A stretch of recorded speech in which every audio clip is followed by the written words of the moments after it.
ear sign Aquarius, Gemini, Libra. Kumusta po kayo guys? Okay, so ear sign, maraming salamat po sa walang sawang pagsubaybay sa ating pong reading. Ayan, and paalala lang po na ang reading po natin ay general reading lamang. So maaari po kayo guys makaresonate, maaari rin naman pong hindi, kaya gawing gabay lamang, okay?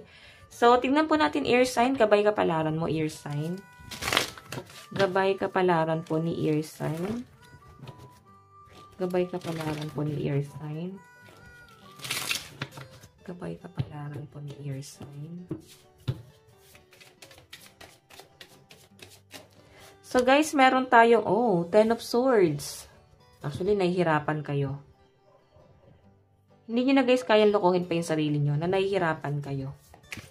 Okay? Or kung ito man guys ay sa inyong parang pansarili, no? Pansarili, hindi naman ito guys parang pangkalahatan. Like, umabot pa sa point na nagkaroon ng family problem. Okay? Pwedeng nagkaroon ng family problem, pero hindi ganun kalakas yung impact sa inyo. So, ito guys ay pansarili. Ito yung mas nakakita kong mas alarming dito, no?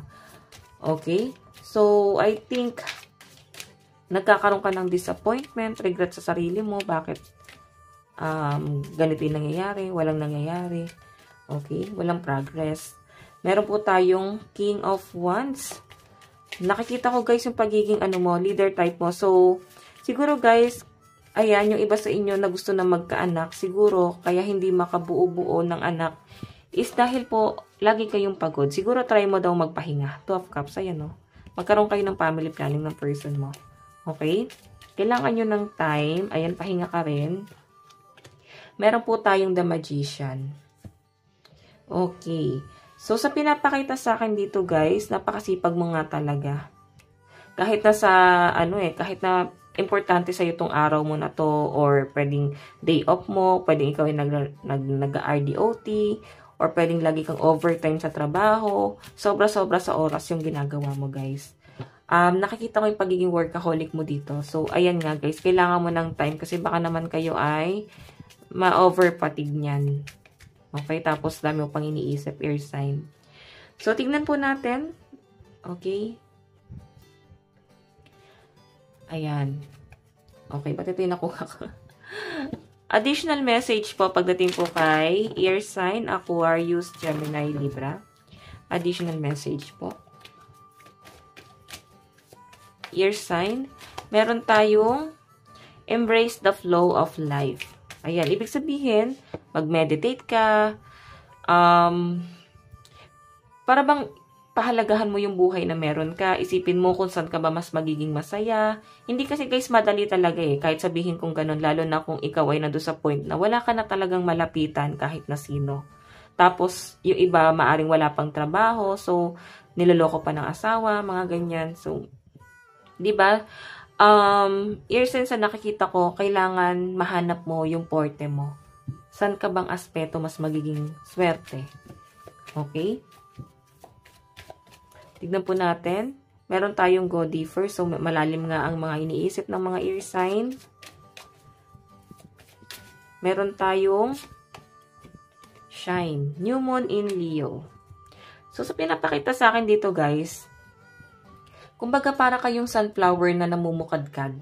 Okay? Maraming tao ang nakasupport din sa inyo, ear sign. Maraming tao ang nakatingin sa inyo, ginaguide kayo, humahanga sa inyo, tuwan-tuwa sa mga narating mo. Pero yung iba sa inyo, guys, maaaring nadidisappoint ka para sa sarili mo, or pwedeng pressure to, ear sign, no? Na para bang kahit malayo ka na, hindi mo pa rin matanggap sa sarili mo na para bang nakukuha mo na ba talaga yung stability, or para bang nakukulangan ka pa. Nandun pa rin yung takot mo. Takot mo na baka mawala lahat ng meron ka ngayon. Okay? So, tignan natin guys. Maring ang kadil mo is Gemini, Scorpio, and Leo. Tignan natin pagdating naman sa love life mo. So, kung ano man yung takot na nararamdaman mo guys, ayun, pinag-iisipan mo yan. Pero wag ka daw guys matatakot kasi nakita ko maraming tao ang nakasupport sa inyo or handang makinig sa inyo. Mag-open ka lang sa kanila. Okay? Pero syempre dapat dun sa mga trusted mo talaga. Pagdating sa love life po ni ear sign. Love life po ni ear sign.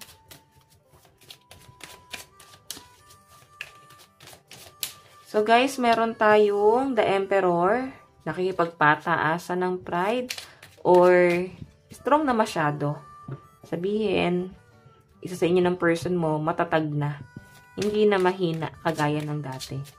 Meron po tayong 2 of Wands. Okay? May nakikita ako dito, guys. Maaaring ikaw, nakatingin ka sa person mo. Tinitignan mo kung anong mangyayari, anong magiging ganap.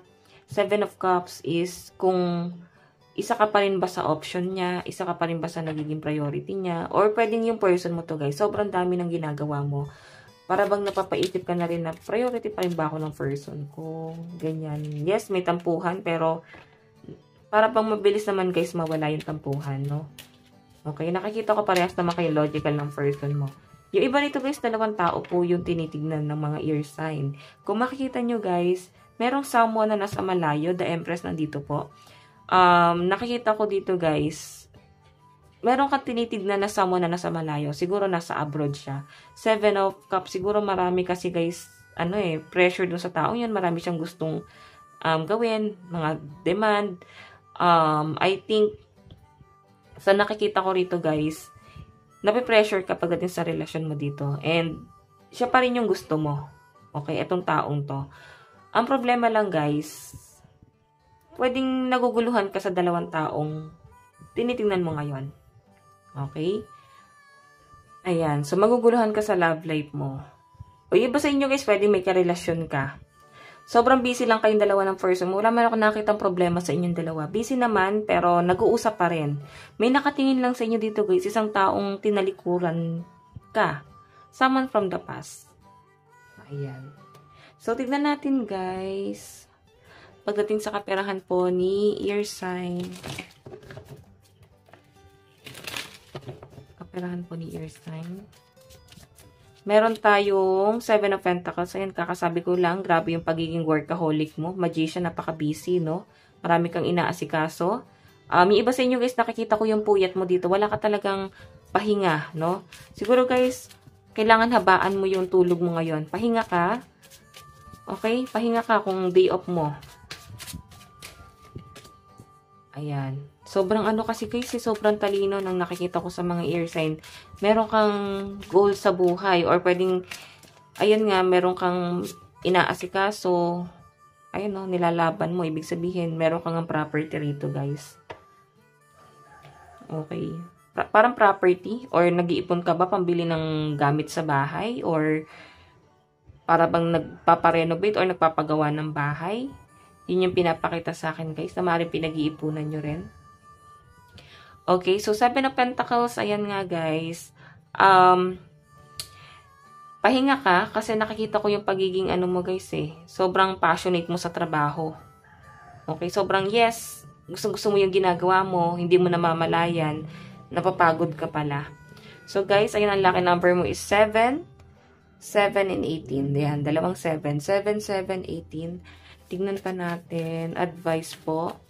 Meron tayong make a meal. Yung iba sa inyo, guys, ay nagmamaster ka ba magluto? Ear sign. Siguro, plano mong magtayo ng isang karinderya or pwedeng restaurant. Pinag-iisipan mo, guys, kung paano mo sisimulan. Okay? Paano yung, pagmamanage.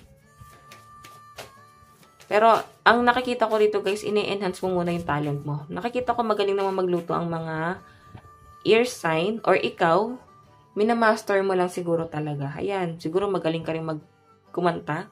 So, I think marami kayong talent, ear sign, okay?